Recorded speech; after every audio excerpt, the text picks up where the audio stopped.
అన్న ప్రతి దాని మీద అన్న నేను ఒకటి అంటున్నా, కాలయాపన చేయొద్దు మీరు.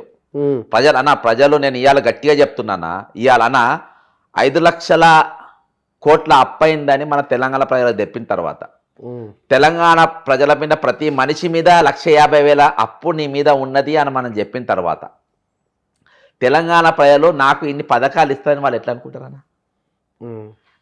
నా మీదనే గవర్నమెంట్ 1,50,000 అప్పు పెట్టింది నా మీద, నాకు నెలకు 6,000 పెన్షను, నాకు ఇన్ని పథకాలు ఇస్తే ప్రభుత్వం ఇంత భారం ఎట్లయితుందని వాళ్ళకి తెలియదానా? అంత పిచ్చోళ్ళు కాదు వాళ్ళు.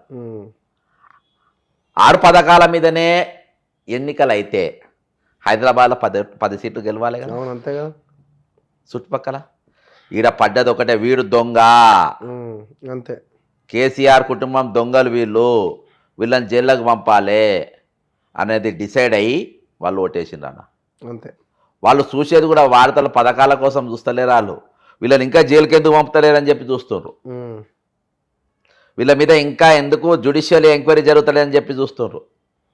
రాహుల్ గాంధీ గారు స్వయాన మేడిగడ్డకు రాహుల్ గాంధీ పోయేంత వరకు ఒక్క సిపాయి కూడా పడిపోకపోకపోయా, అవును, ఒక్క సిపాయి. రామనారాయణ కదలనీయలేదన్న, జనాలు పక్కనైతే కదలనీయలే, ధరణి చైర్మన్ వేసిన కదలనీయలే.